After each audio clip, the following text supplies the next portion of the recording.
OK, everyone wants a striker, it would seem. How much of Arsenal narrowed down their search for one? Do you know what? The latest information we have is that they do not have just one target. OK.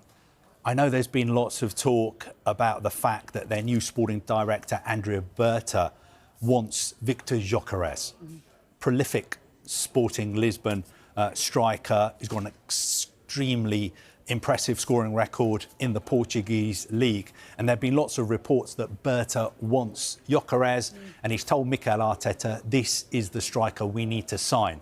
Now, my information is that they haven't yet narrowed it down to one name, which means that somebody like RB Leipzig's Benjamin Sesko is still very much on their radar as well. But what I can tell you is that Mikel Arteta will be seriously backed in the transfer market this summer. He will have at least £100 million to spend, plus any funds that are raised from selling players. It's important to stress that Arsenal, I think, are in a very healthy position financially. They've got no PSR issues. They realise, obviously, that finishing second is not good enough for their fans. They want to back Mikel Arteta so they can win a major trophy next season. That is why I'm convinced they'll be signing a striker this summer. They're very, very confident as well of signing Martin Zubimendi from Real Sociedad. He's a player who Bayern Munich have tried to sign, Liverpool have tried to sign. I am sure that he will become an Arsenal player. They will trigger his release clause, €60 million at the end of the season. So make no mistake, this is going to be a big, big summer for Arsenal and Mikel Arteta. He said it himself a couple of weeks ago that this will be a big summer for them in the transfer market. So I know there's lots of Arsenal fans out there putting pressure on the club to spend big this summer. I'm not saying that Arsenal are going to go crazy. They're not just going to throw their money around. They will still be careful, but Mikel Arteta will be backed at least £100 million. I wouldn't be surprised if you take into account the players who could be leaving if their final outlay wasn't close to £200 million. And you can't get much for £100 million these days. No, but really? You have to bear in mind you're not paying that all at once. No, I suppose. You know, I don't want to become an accountant and start talking about, you know, how players are paid for. Yes, but it's done over the terms of their contract. Yeah. So it's not as if they need to put all the money down on the table. Yeah. But I think Arsenal, at least £100 million, maybe not. I think what would it mean for Declan Rice? I mean, it seemed to me that Declan Rice is probably going to be the one that suffers most out of this because he's going to have to drop deep. You know, Declan Rice last year, in my opinion, pushed himself from being a defensive midfielder who won the ball, got it back and gave it to others, to a guy who was actually carrying the ball forward, getting in the opposition penalty box and creating problems. So I think he's going to be affected more than anybody else. And I don't understand it. You know, Thomas Partey last year was absolutely one of the defensive rocks that team has been built on over Arteta's years. So for them to lose him, that means a team that, in my opinion, needed one spot up front. Put all your money into that position. That's the position and that's the spot that can maybe win you the Premier League. To now, they're going to have to use some of that money to replace Partey if they don't re-sign him. So, every which way you look, it weakens Arsenal. It weakens them from the Declan Rice point of view. It weakens them from a financial point of view. It weakens them being able to go and spend a lot of money on a centre forward. And ultimately, it weakens them defensively. So, them not figuring this out with Thomas Partey, in my opinion, is absolutely huge. I mean, a guy who 18 months ago, had he left, we wouldn't have been particularly bothered, I don't believe. But in the last 18 months, the way he's performed, he absolutely has cemented himself as one of the rocks defensively. And that's going to disappear. And that weakens Arsenal.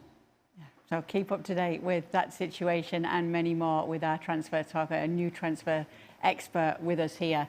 Today also in London, because Martin Zubimendi, the first signing of the summer for Arsenal under the new director Andrea Berta, was in London today together with his agent to complete formal steps of his move to Arsenal.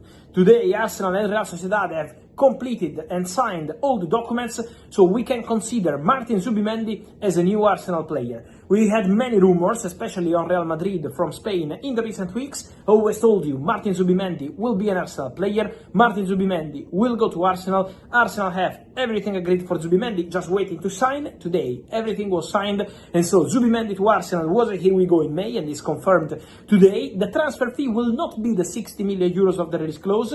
They will pay something around 63, 64 million euros, close to 65, so slightly more, but to have better payment terms. So Real Sociedad will receive around 63, 64 million euros in few years, and so installments confirmed Martin Zubimendi as new midfielder for Arsenal. So the agreement is done and now sealed for Martin Zubimendi to be a new midfielder for Mikel Arteta. At ESPN FC as well. But when it comes to the Premier League fixtures, we wanted to show you match day 1 through 6 for Manchester United, Arsenal and Burnley, because this is looking tough for these 3 teams. And after 6 rounds, we're going to get a good idea. You know, things could really be at a bad or a very good say for all of these teams after those first 6 games. Stevie, you're grimacing.